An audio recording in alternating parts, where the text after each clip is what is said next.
दूसरा कपड़ा था ओके लुंगी उंगी ले आए बाबूजी घर नहाए सोहाए नहा एकदम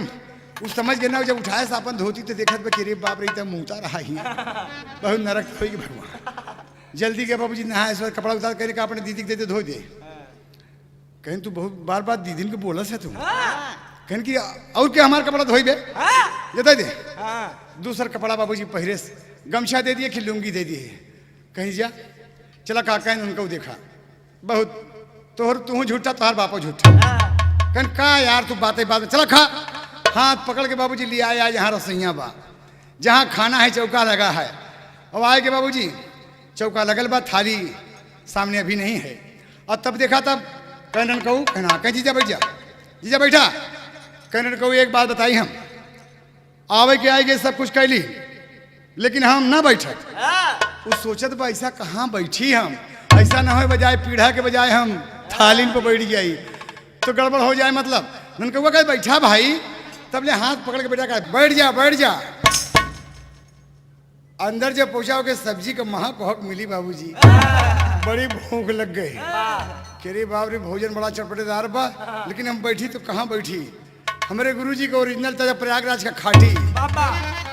अरे भोजन वही बरे अरे भोजन वही बरे लड़का सहाता कसाला भोजन वही बरे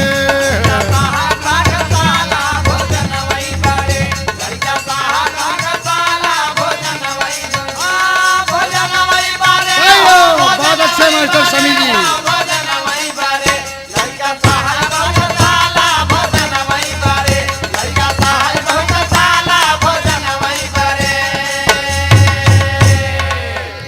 कौआ कहे जब आए गए तो बैठा ना उस सोचत में कहाँ बैठी भगवान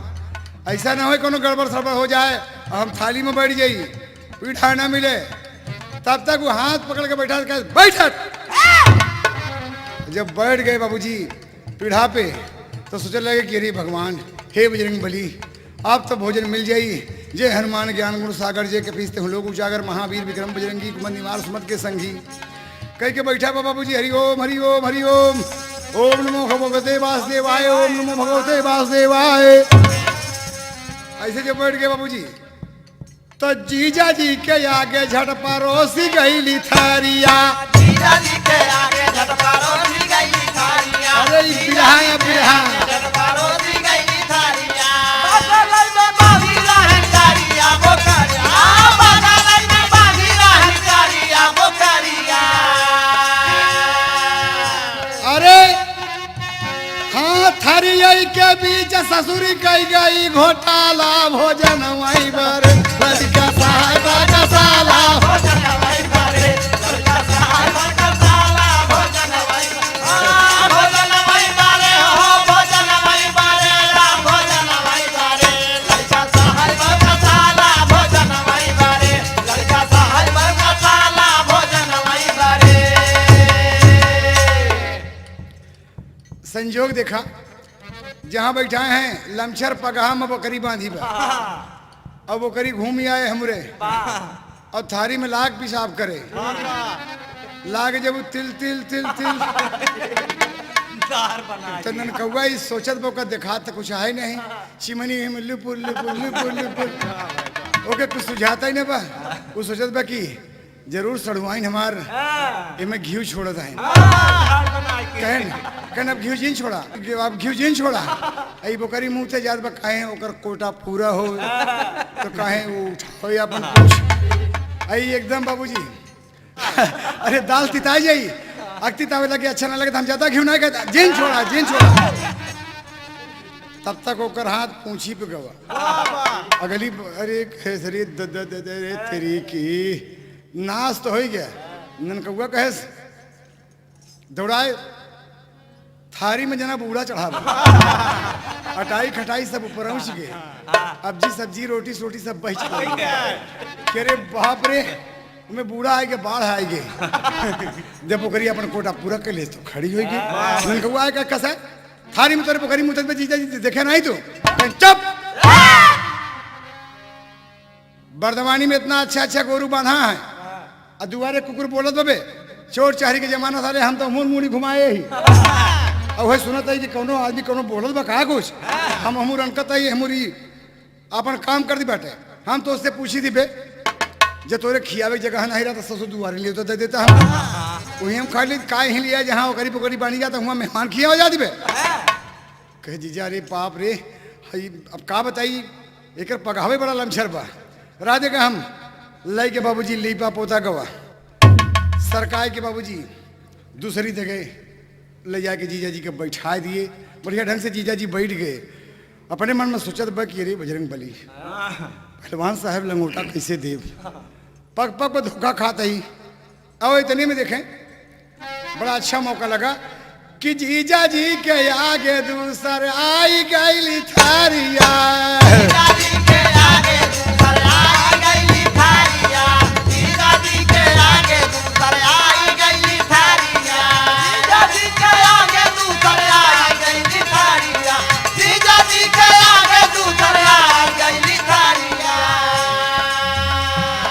चली भाई साढ़ू आई लइके घिया न कई गगरिया चली भाई साढ़ू आई लइके घिया न कई गगरिया चली भाई साढ़ू आई लइके घिया न कई गगरिया। अरे ई सड़फाइन सोचत की जीजा जी के थाली में यानी कि घी ज्यादा पूरी कचहरी गरमाए बा बाबूजी और आंचल से पकड़े बाई से और लियाए के बड़े आराम से लाग हुमा छोड़े तो जवन स्वर बकरी जे मुदत रही तब रहा वही स्वर घी छोड़त ठीक दोनों साउंड मिलत बा तो सोचदा तेरी बकरी मनवा मने माय अपने बहु पछता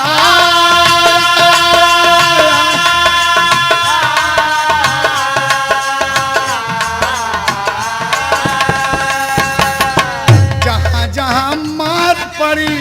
टोवेला बदनिया भैया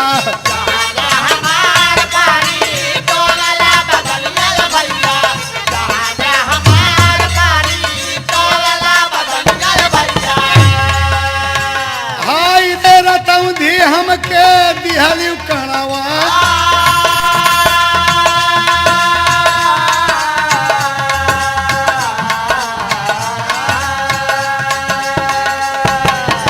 बाबा सोई गईले तबले हो गया धीरतिया भैया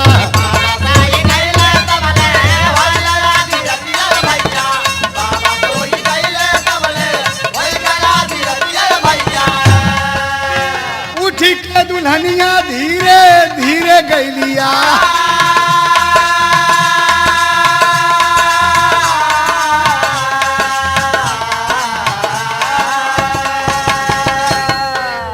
धीरे धीरे खींचे लगल दुल्हा का चदरिया भैया धीरे धीरे खींचे लगा दुल्हा के चदरिया भैया धीरे धीरे खींचे लगा दुल्हा के चदरिया भैया।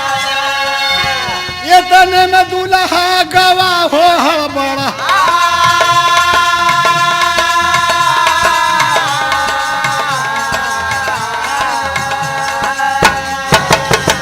हड़बड़ा को डकेया चुप चुप चुप चुप रहा चुप रहा चुप रहा हम आई तो दुल्ही हम आई कहने मोर क्या बात है अरे मोर करेजा तोहरन बदे हम आए हैं हमार जवन जवन दुर्गति हो गई हम ही जानते किसके तनी उठ के चरपैया बताई हमरे बैठ ले तई टोवा हमारे जहाँ जहाँ जहाँ लागबा कहे कहाँ कहाँ लागबा कहते कहिया हिया ई बरधा सार मारे तोहरे गांव के सारे लड़कियां मार डाइन रे मोर पप्पा रे तनी और हम टोवा तनी कहन की दादा हैं ही बाबा जागत हैं तबले बाबा कह अरे बिटिया भगी बाबूजी उठी के दुल्हनिया धीरे धीरे गईलिया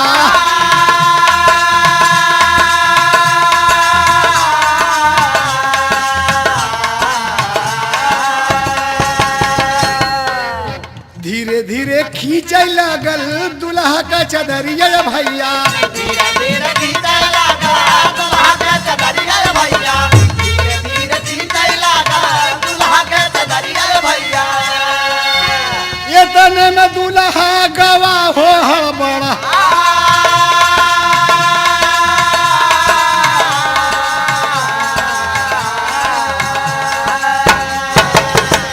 हड़बड़ा को डकेया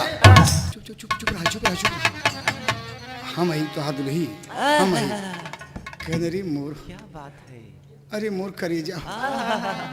तोहरन बदे हम आए हैं हमार जवन जवन दुर्गति हो गई हम ही जानते कस के तनी उठ के चरपैया बताई हमरे बैठ ले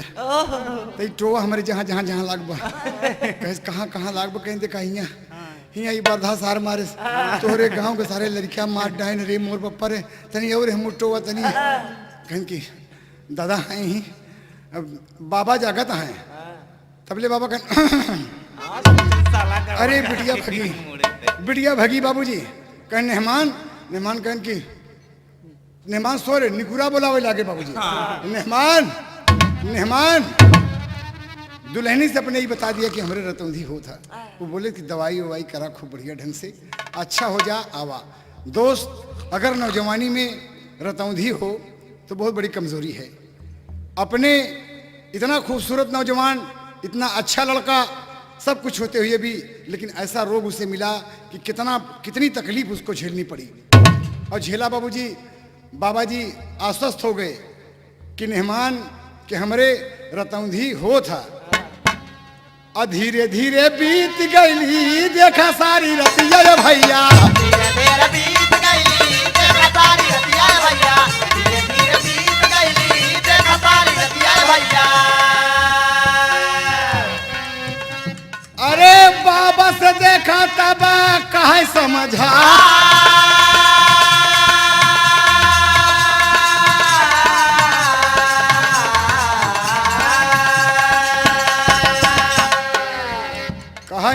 माई बीमार है जइबै सवेरा माई बीमार है जइबै सवेरा माई बीमार है जइबै सवेरा बाबा दिहन जला पान तब करा बाबा दिहन जला पान तब करा बाबा दिहन जला पान तब करा कहाँ मेहमान एक ही पूछी हम बतिया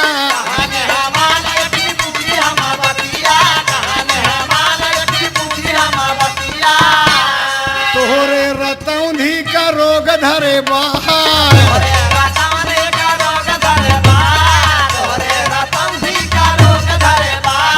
इतना सुनत देखा बिगड़ल जवानवा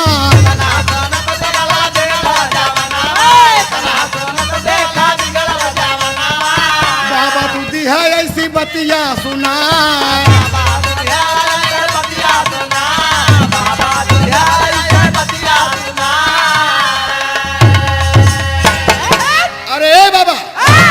हमसे पूछा था कि हमें रतौंधी होता का अरे बाबा हम नौजवान आदमी अच्छा खासा आदमी कैसे जाने के रतौंधी होता नहीं निमान हम पूछा था कि रात की इतना सब भवा सब में गड़बड़े रहा तो कहन बाबा गड़बड़ रहे कारण रहा तोहरे आपके घरे में खुदा ही गलती बैठे बाबा हमका बतावा हुआ भोजन करावा जाता जहाँ पोखरी बांधी बोला हमका बाबू शर्मा की बात तो सही है कहे बाबा आपके दुआरे पे मरा नहीं पानी है ना कुछ है माँ ये कुआं भटवाई दे हम तो देखा हमका जब आप हमारे खिए जाते तो कहा था कुआं इतनी गहरी कि पटत नहीं ना कैसे नहीं पटत कहे अच्छा मेहमान समझ गए कि मेहमान रतौंधी को करे पोल नहीं खुली बाबूजी वो आदमी जल्दी से आए कहे दुल्हनिया इशारा के तबले आके सड़वाइन कहीं दीदी बुलाओ थी दीदी के पास जब पहुंचा बाबूजी तो कहीं सुना दवाई करा लिया बढ़िया दवाई करा ले कहना बोला वही आए रहे अब कैसे तो कल लिया कि चलिए वहीं सब कहीं कि यही आज जवन मार खाए रहा यही आज जवन मलार में गिरा रहा यही आज जवन मुतौरी में गिरा रहा यही जवन आप ओकरी समझ के सड़वाइन के ठोके अब हम हमारे मन में बहुत डर बा हम जात है घर अब बाबा के भेजब बाबूजी के भेजब जल्दी से तू आ जा कहे ठीक बा कहीं तू आ जा तो रतौंधी तो सब भाग जाइए अपने आप जहाँ हम तो आवा सब काम सही हो जाई बढ़िया बनोबू खियोबू बढ़िया काम हो जाई आवा यही बाबूजी उछल दिया आए है क्या कहा था कि बाबा हम तो जाते और सबसे राम रमौझा कह के बाबूजी चल दिया ई रहा दुल्हा ससुराल में गंगा कैसेट की पेशकश खास उसमें से सुनेंगे आप पूरे परिवार के साथ आनंद मिलेगा कि गंगा कैसेट ने कोई सबके लिए हास रस में कोई एक सुंदर सा गीत पेश किया है जो समाज की भावनाओं को देखते हुए तमाम लोगों श्रोता बंधुओं से हमारा अनुरोध है कि कहीं कोई त्रुटि हुई गलती हुई तो गंगा कैसेट की तरफ से हमारी तरफ से हम पूरी पार्टी की तरफ से क्षमा प्रार्थी हैं। और कहना है यहाँ पर स्वामी गीतानंद कहें भुल्लुर तज गए कोतारी, अरे यादव राम धार कई गए सारद कई बलिहारी, करई बर ससुररिया चला, अरे इलाहाबाद में झूरा हैदर कह दुआरिया, करई बर ससुररिया चला।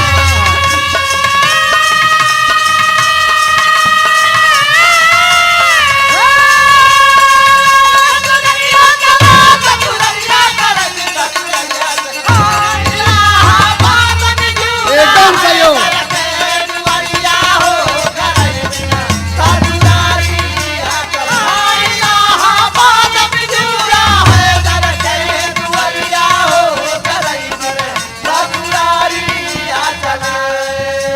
ले जाएंगे दिल वाले दुल्हनिया ले जाएंगे, ले जाएंगे दिल वाले दुल्हनिया ले जाएंगे, ले जाएंगे दिल वाले दुल्हनिया ले जाएंगे। रह जाएंगे बड़े वाले दिक्कते रह जाएंगे, अरे गंगा कैसे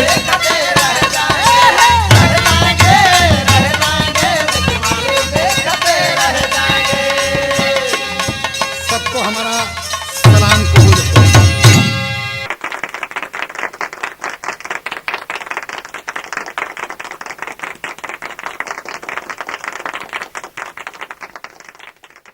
जमाने से कहो अकेले नहीं हम, हमारे संग संग चलें गंगा की लहरें। जमाने से कहो अकेले नहीं हम, हमारे संग संग चलें गंगा की लहरें। जमाने से कहो अकेले नहीं हम, हमारे संग संग चले गंगा की लहरें। गंगा की लहरें, गंगा की लहरें, गंगा की लहरें हो गंगा की लहरें, गंगा की लहरें हो गंगा की लहरें। जमाने से कहो अकेले नहीं हम, हमारे संग संग चले गंगा की लहरें। जमाने से कहो